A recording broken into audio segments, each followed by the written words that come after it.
everybody. This is Kevin Davidson, your host for Kevin's Corner, Real Estate from a Marketing Perspective. And this is episode number 62.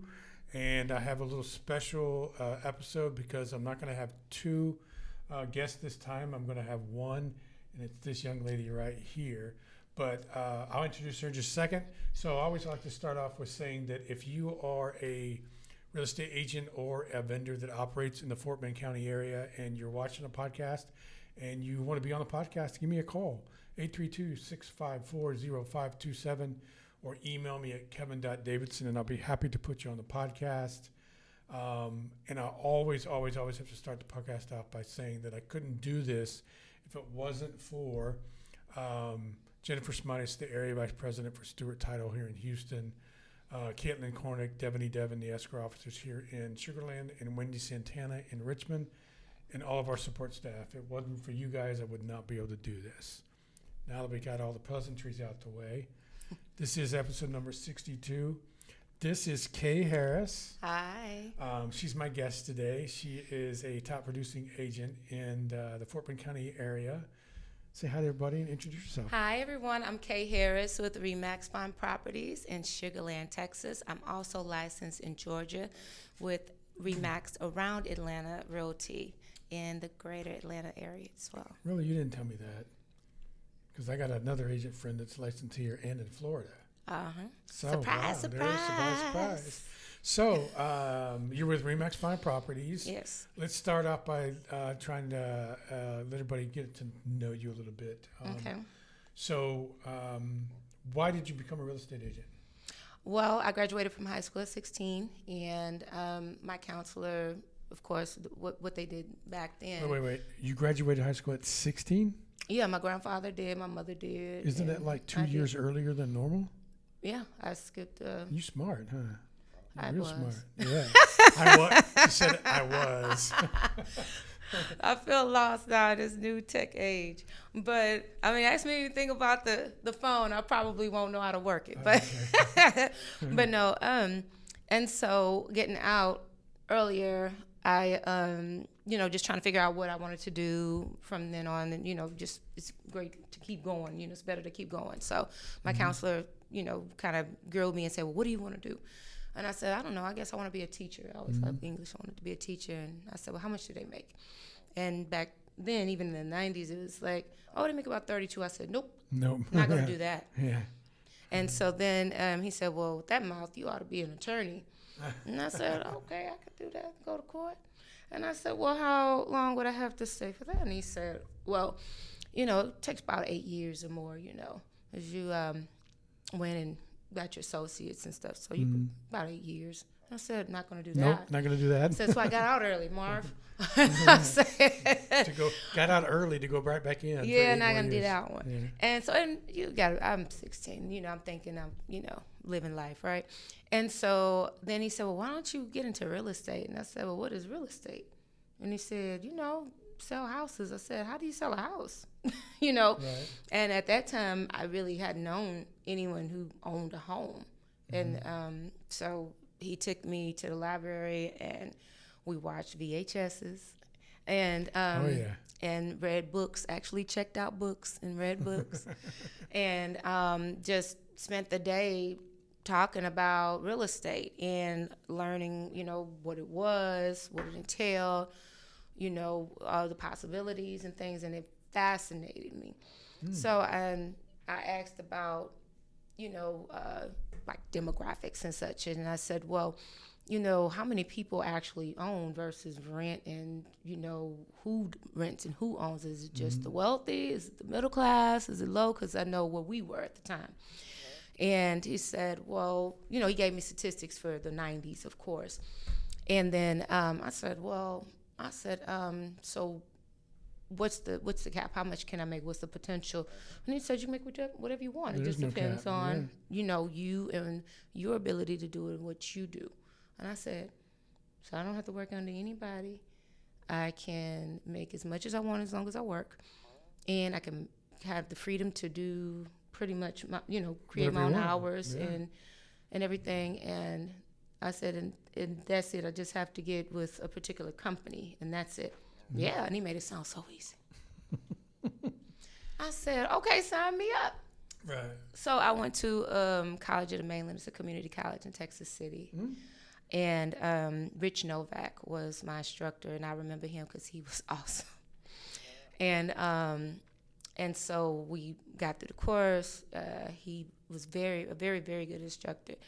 And I began the real estate process, and I had my credit from my associate's degree at College of the Mainland. So I combined it in a few weeks, took the course. I shadowed for a while. Realtors, just local realtors. I did administrative work, paperwork, just to kind of familiarize myself with it, because I'm really not the type to jump out into anything, just full-fledged. I kind of like to learn it first. Put your feet in. And get a little, Get your toes wet first. Before I get too carried away thinking, I'm going to do this and I'm going to, sell, knowing I didn't know exactly what I was doing. And when you get out of class, you really don't know, you really have to do it. You have to be in it. And so like anything else. So I shadowed and, did behind the scene work. I followed, top producers and things like that. And then I got into it and started out with ERA, the Michael Group. Michael Leviton was the broker at that time. And he later dismantled the company, went on to be hard chairman or something of that nature. In that time, I decided to sign on with Realm Real Estate Professionals here locally. Well, they were they only had a couple of locations at that time, I-10 and Highway 6. So I started with them and stayed there for quite some time. And then I had an opportunity with Remax. So a broker, Janice Corley from Chicago, decided she wanted to open up a Remax brokerage here.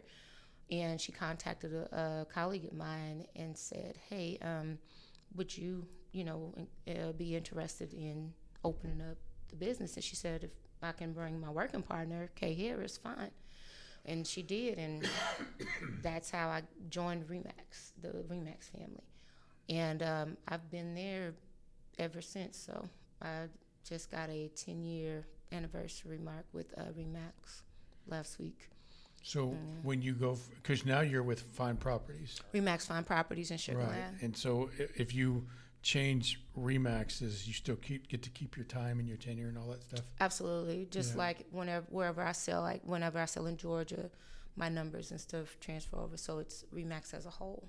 So if I plan on getting licensed either in Louisiana or Mississippi next, and when I do, whatever I sell there will count towards my production. And that's how I can keep my top producer status, the Platinum Club status, or else because I'm also top 500 in the state of Texas. Wow. And so I keep that status just, no matter where I sell under the Remax brand. So. Sorry.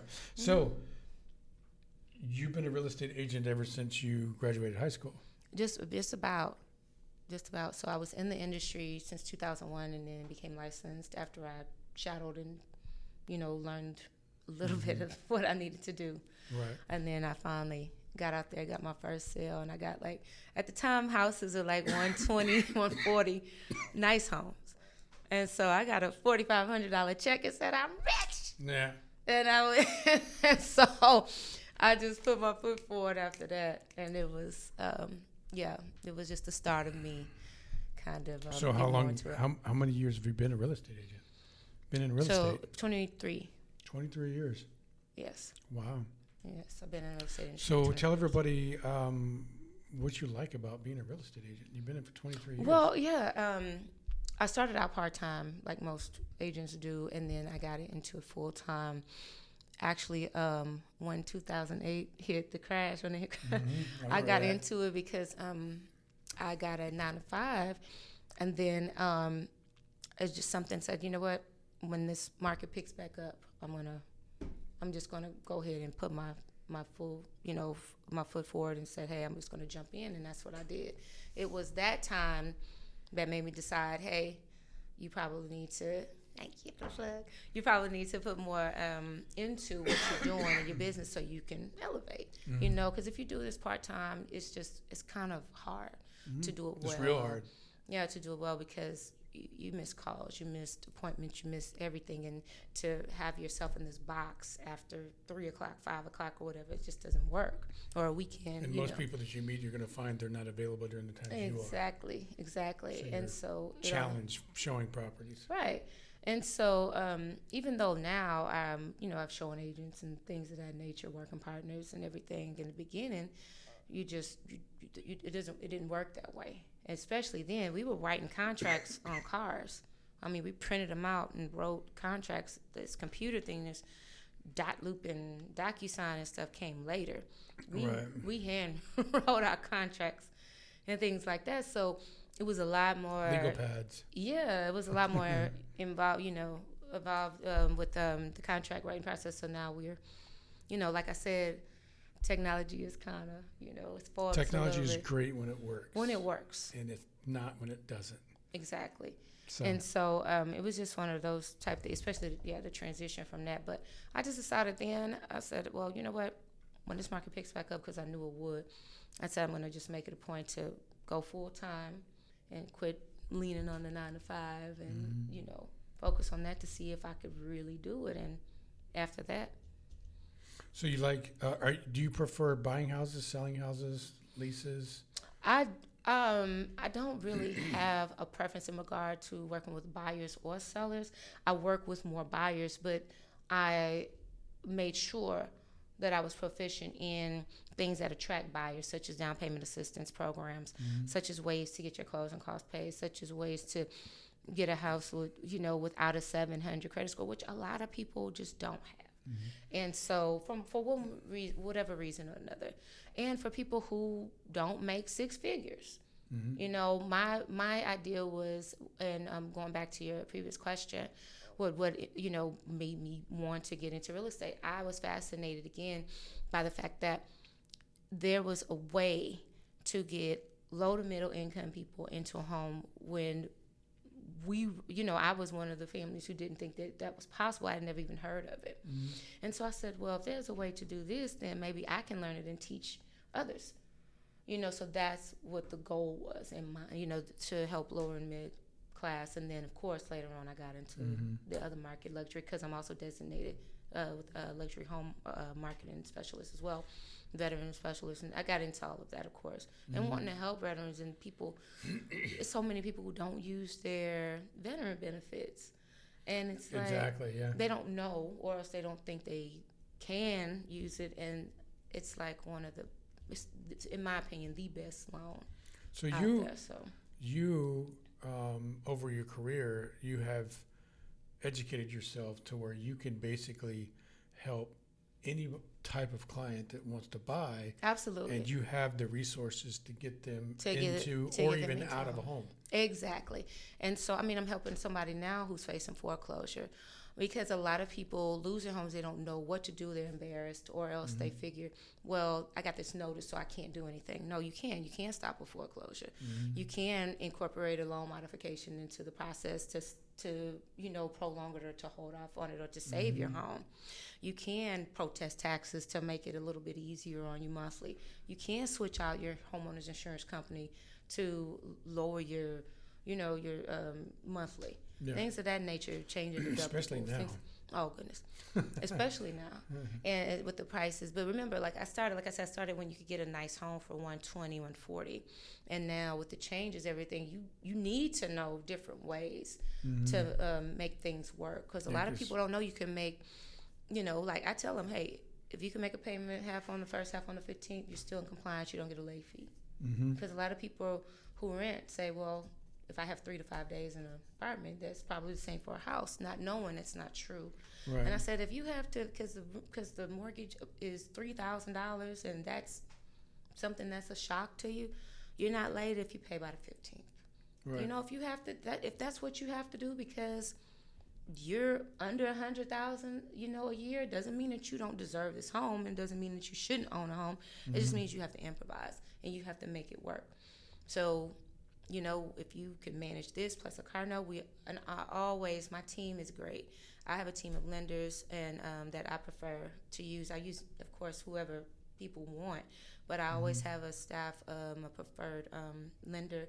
I have a contractor, have a home inspector, things of that nature that I refer people to, Mm-hmm. because I'd like to be a one-stop shop. I don't want you to have to go and research and figure out who, because I get calls sometimes and they say, well, who can I use for home inspection? I'm like, that is something that we should provide. Right. I feel, Well, especially for first timers, and then people who have owned before but haven't owned in years. Mm-hmm. They need a refresher. They're gonna have to be reminded. People are, most people are, they're buying, investing in something that's the largest investment they're ever going to make. So most of them come to you and don't know what they're supposed to be doing. Exactly. And instead of call this guy, you facilitate all that. You already have all that in your I back have a pocket. list that I already give and say this is. What can I call you a full service real estate agent? Oh, absolutely. Okay. And I make sure that I make the connection so I can provide that service to the client, because I'm here to serve. I'm here to help. I'm here to assist. I'm here to guide you. I'm here to educate you. And I think that's what all agents should do. I don't think that it should just be, oh, look at them. You're just going to show a new house or just show these 3 or whatever, 5, because I don't feel like going out in the heat. And then we're just going to close, and then I'm going to leave and sign the paperwork. Some don't even go, but after closing and it's done, you don't hear from me again. Not like that. I don't want to be that type of, because it's a service position. We're in the service industry. You care about your clients. Well, yeah, and plus you want repeat business, and you want good word of mouth. You want a good Google review. So you want your name. Yeah, you want your name. She mentioned Google review. I did, and I took his Google Ads class. You should too. Yeah. But I do. It matters, and I get leads because of that. I get leads because of the accolades. I get leads because of the awards. I don't just RE/MAX does not give out awards for nothing. Right. I assure you. They don't. I know. I mean, and your brokerage was named number one. RE/MAX Fine Properties. Was named number one, and I'm very proud of that, to be affiliated with a real estate company like that, because the mesh works. He can be the biggest talker in town and whatever, but he can back every single thing up because he works and his team does too. And so when you model after that, you can't help but do great things and be great at what you do. Well, you should surround yourself with the people that are successful and that you want to be like. Exactly. And that just makes you better. It makes you better. Yeah. Absolutely. So let's switch gears a little bit and talk about, you've been an agent for 23 years. I'm sure you've gotten a lot of your business from referrals. Referrals, yeah. Do you do anything else to market yourself or your business? So I do have a marketing company that I've hired. I had to, because that was the way of the world. I received my leads strictly from word of mouth for a number of years, but it was just the change in the industry and the way the world was going that I had to put myself on social media, on Instagram, on Facebook, on LinkedIn. I haven't really gotten into Twitter or X, but it's now called X, yeah. Yeah, and the TikTok, whatever, TikTok, whatever. TikTok. That's something that can't be putting whatever. I haven't really gotten into that yet, but I'm trying. And I know, like I said, I know that's just what people do now. They engage into what's on social media. And so I've hired a company that does that. They have they manage my website, www.kharris.com. All of my social media links are there. You can click on it, and it'll automatically take you to any of my pages with all of my contact information there, and ways to reach me, and things that I'm doing, what I've done, things things of that nature. So what are some of the things that people can see on your social media when they go look at your pages? So they can get informational. I have informational posts on there, do's and don'ts. What to prepare for, ways to protect your home, during a freeze, a flood, hurricane preparedness, closings, of course, testimonials, things of that nature. So awesome. Anything you want to know, basically, and a few Q&As, things like that. Just informative. Are there any educational videos from you? So the educational videos that I'm trying to. That's something I am working my way into.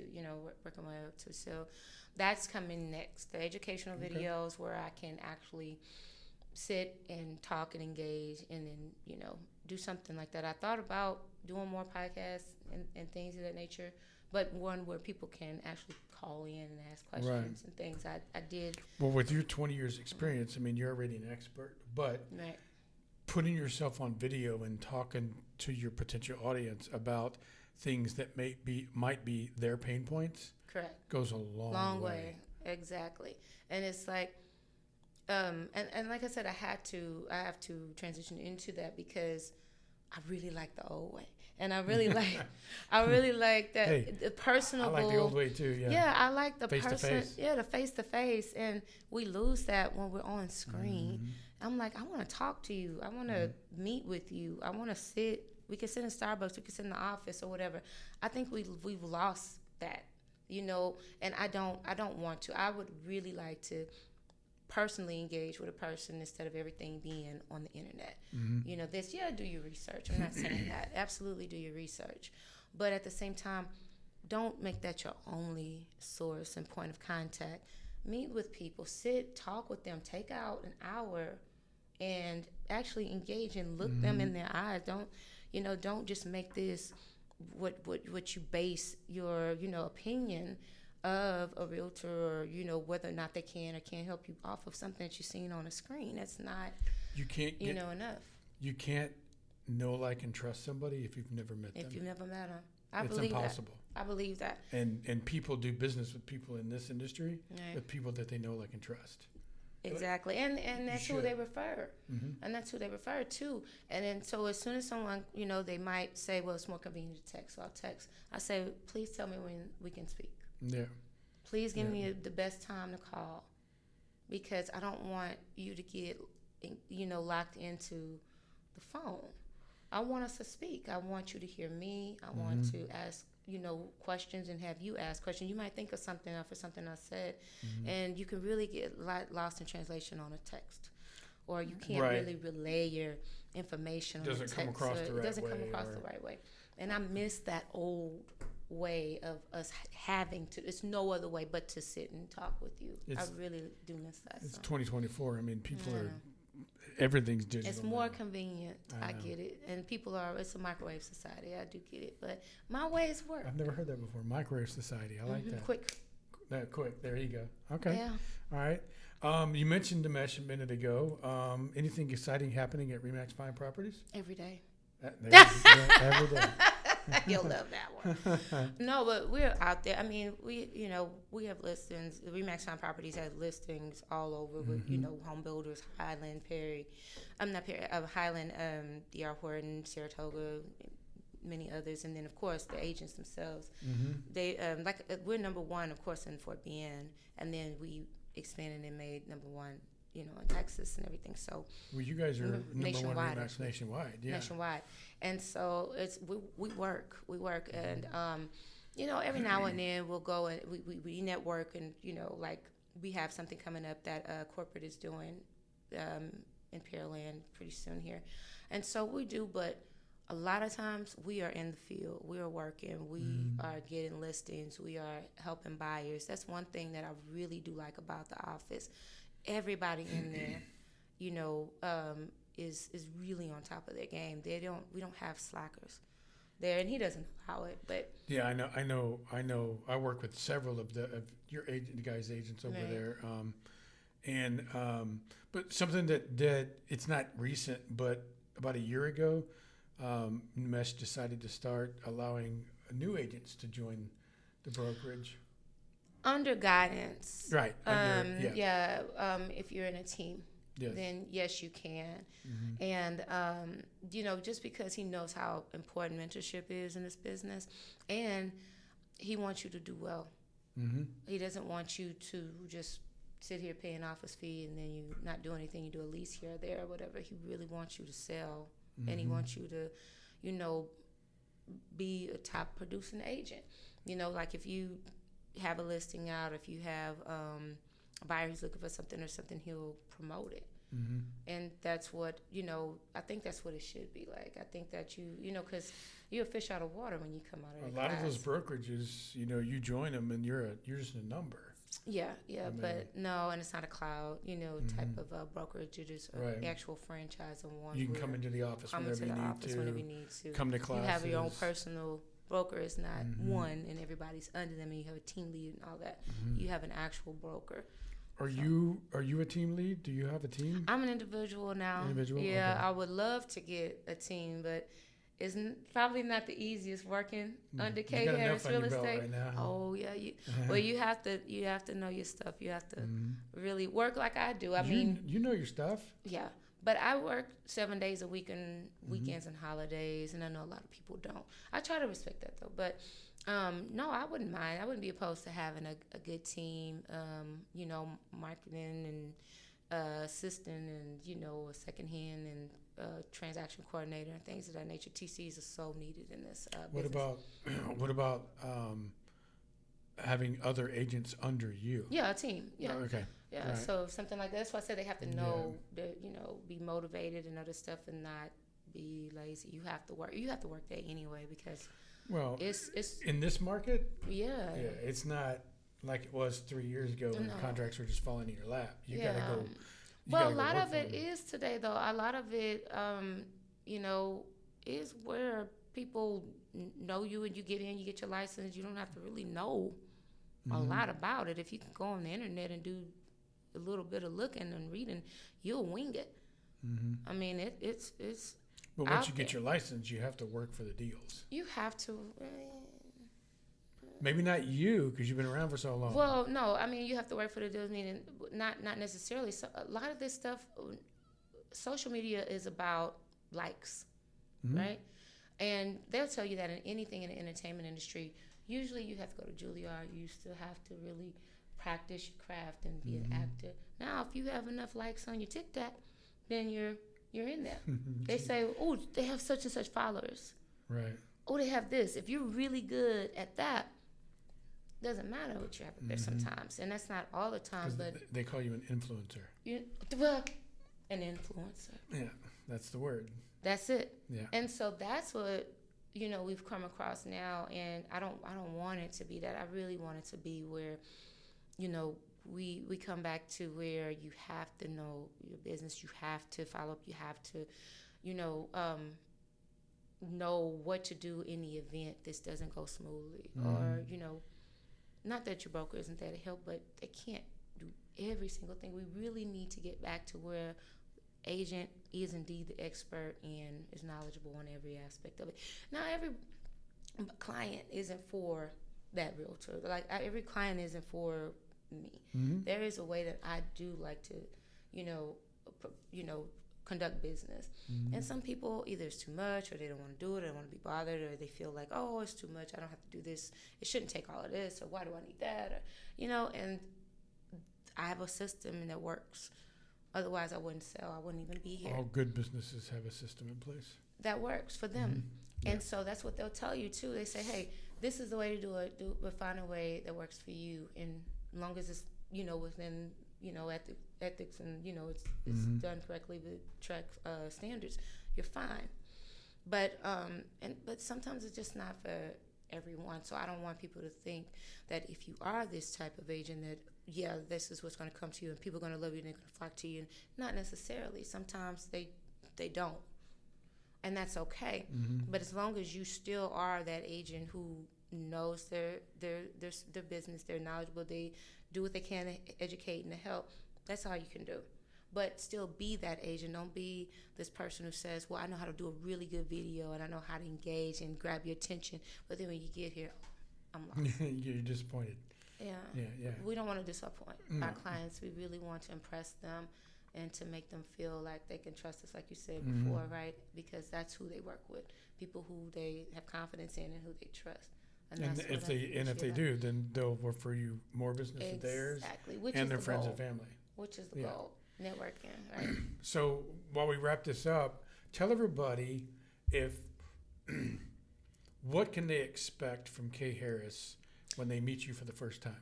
Well, when they meet me for the first time, I do try to get a good idea for what that person wants and what their goals are, to make sure that I can service them, and to make sure that whatever it is that they are needing or expecting, because I do want to know what your expectations are, because I want to make sure I'm the best agent for you.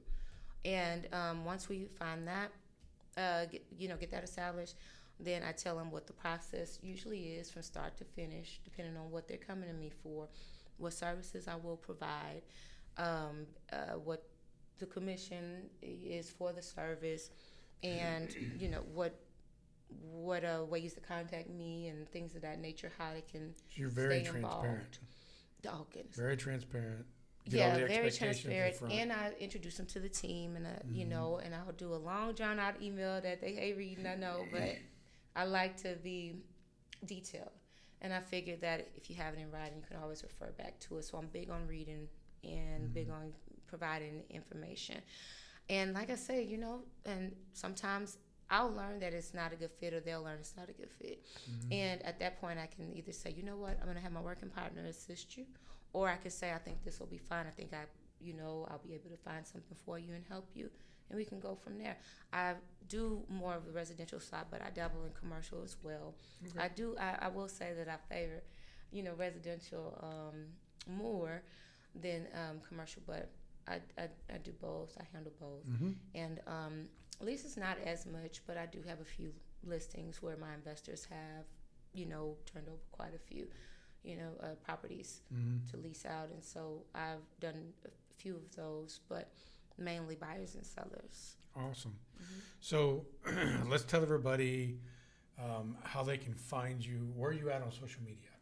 So my website, as I stated before, is www.kharris.com. My Facebook page, Instagram, LinkedIn, they are all there. You click on the link and it'll take you straight to the page, the K Harris page. And your phone number and email. My phone number, 713-598-6655. My email is k@kharris.com. So it's spelled out KAY@KAYHARRIS.com. Remember, guys, she not only operates in Texas, but she's also in Georgia, correct? Correct. So if you're looking to move to Georgia or move from Georgia, Texas, back and forth, she can help you with all that. Sure can. I'm there every month. I have a family home there, so. Okay. Give me your phone number one more time. And one more time, my phone number for the state of Texas, 713-598-6655, and www.kharris.com. This is her right here, guys. So if you're looking for a top producing agent either in Texas or Georgia that obviously knows what she's doing, she's been doing it for 23 years, and she is part of the #1 RE/MAX brokerage in the country, not the state, not the city, the entire United States, voted #1. Give her a call. She will be able to help you with whatever it is you need. So that's the podcast today. Okay. We're not going to have, like I said, a second guest. So we appreciate you guys. And like I said earlier, thank you. If you want to be on the podcast, give me a call, 832-654-0527. And thank you very much to Caitlin Korner, Devin Devin, Wendy Santana, Jennifer Smitis, and all the support staff. And last but not least, if you are a real estate agent and you're not using Stewart Title for title, shame on you. We'll see you next week. Have a great weekend. Bye. Have a great weekend.